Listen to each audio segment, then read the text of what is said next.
Cherry blossoms in Kyoto. Haru had spent most of his 65 years in quiet solitude, the soft clinking of teacups his constant companions.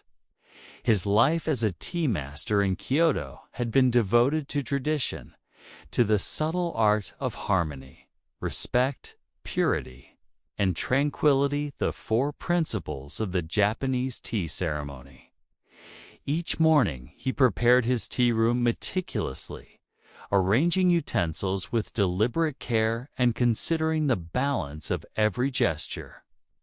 The fragrance of matcha mingled with the faint scent of tatami mats and polished wood.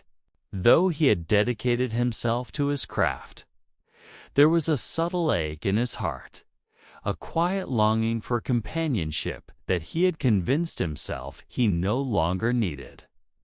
After the loss of his beloved wife many years ago, he'd convinced himself that love was a thing of the past, a gentle memory that should remain untouched.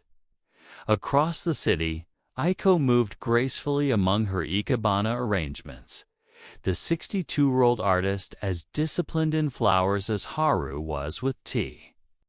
Her fingers, though marked by time, had the precision and sensitivity of someone who could coax beauty from even the simplest stems. Her life had been devoted to teaching the ancient art of flower arranging, showing students how to perceive balance, line, and harmony. Aiko had long embraced a solitary life, convinced that romance was no longer a chapter she could open. Friends often urged her to seek companionship, but she shook her head gently, turning her attention back to the delicate blossoms before her. The quiet elegance of her work had always been her solace.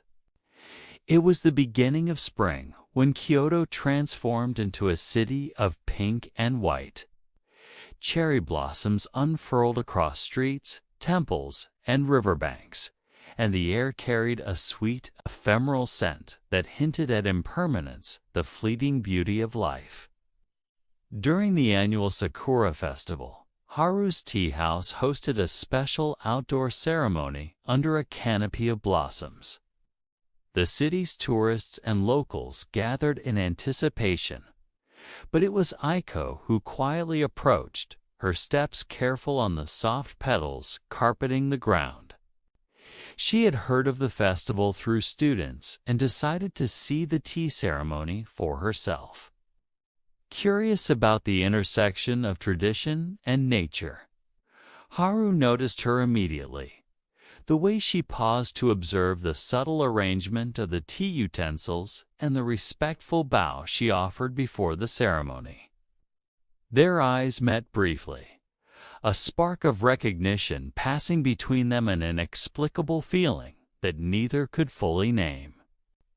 When the ceremony began, Haru moved with his usual precision, yet he felt an unfamiliar awareness of Aiko's presence, her gentle attention making him slightly conscious of every gesture. Aiko, in turn, found herself drawn not only to the ceremony, but to the quiet dignity of the man orchestrating it.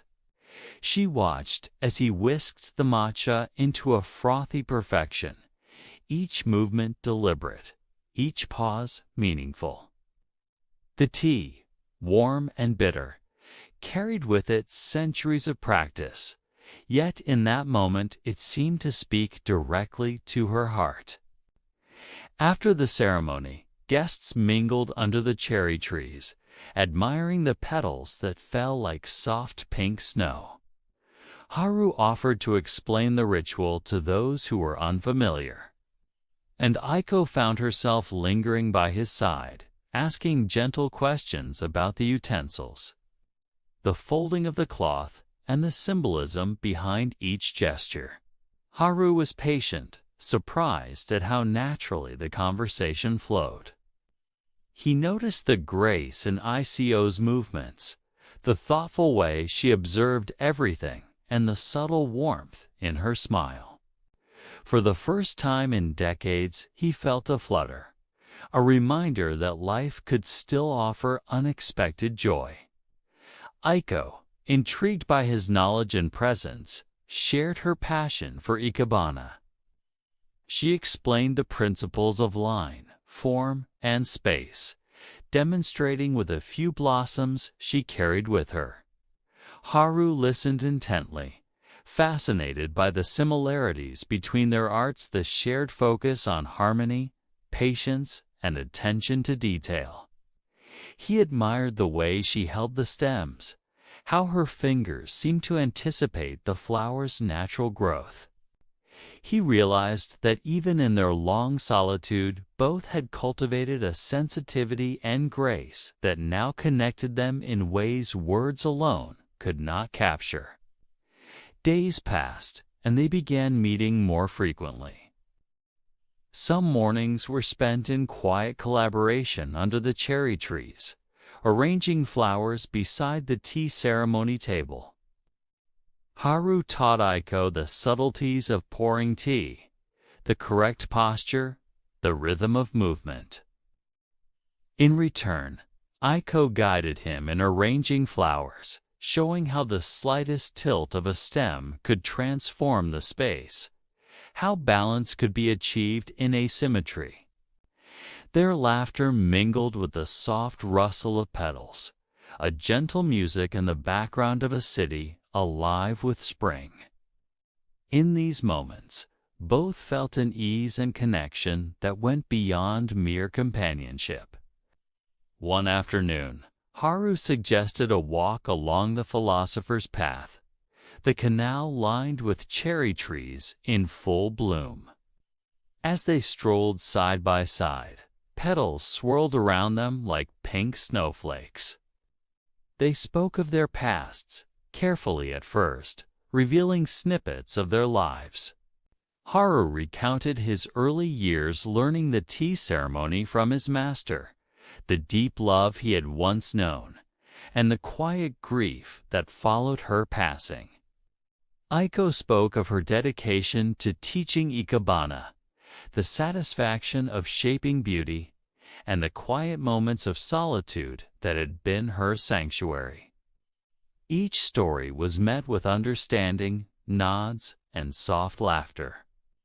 And a mutual respect grew an acknowledgement that despite the years, the heart could still open.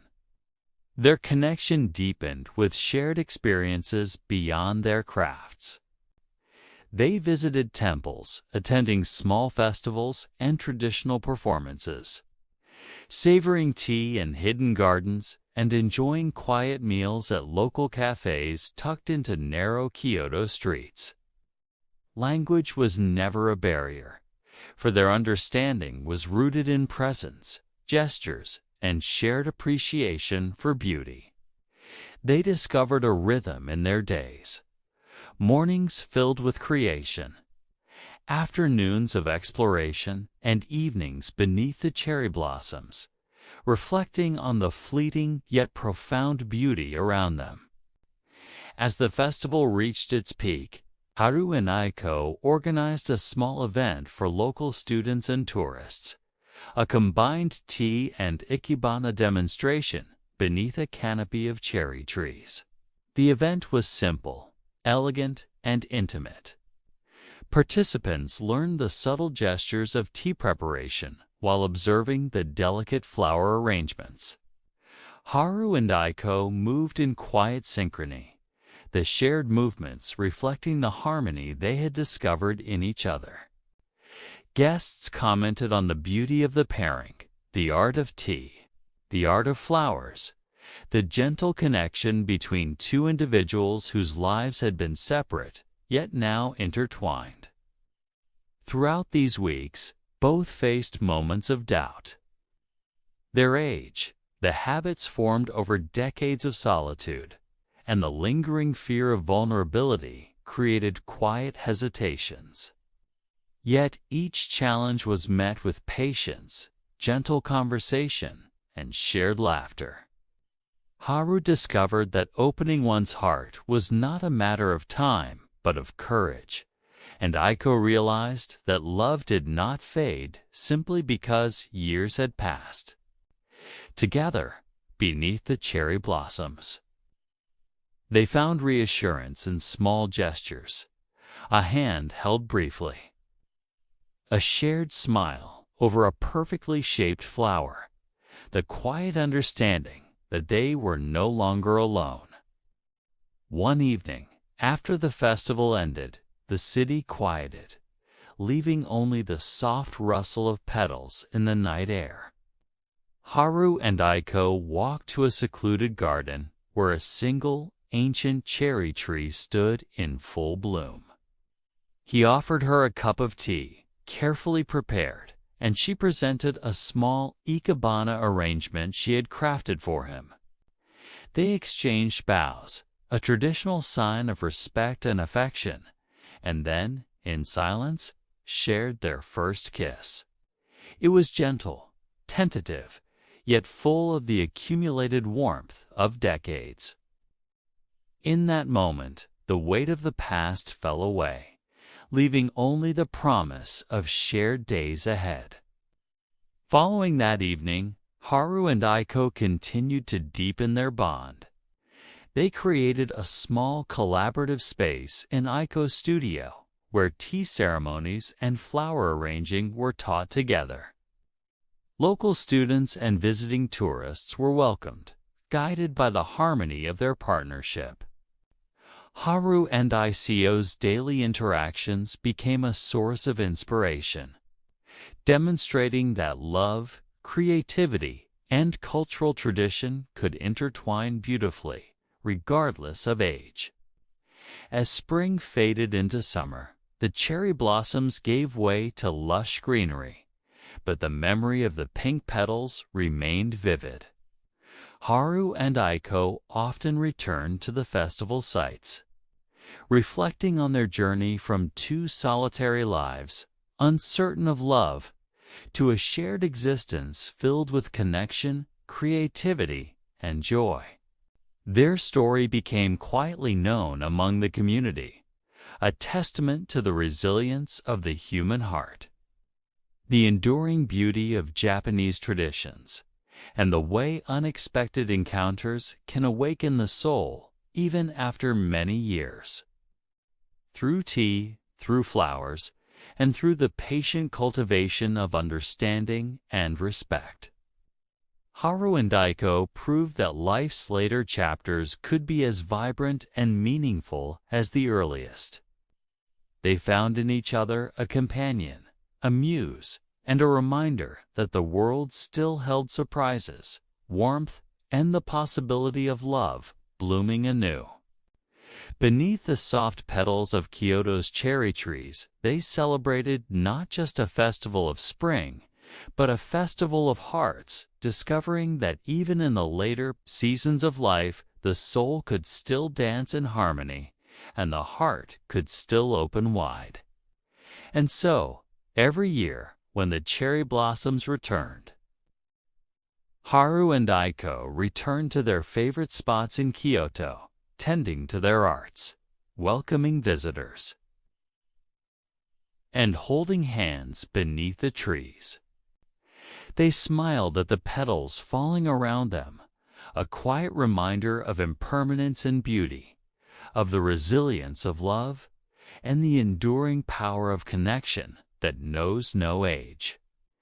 Their hearts, once solitary, had found rhythm in each other, and the blossoms seemed to bloom a little brighter for them, as if acknowledging that life's most delicate and profound joys often arrive when least expected.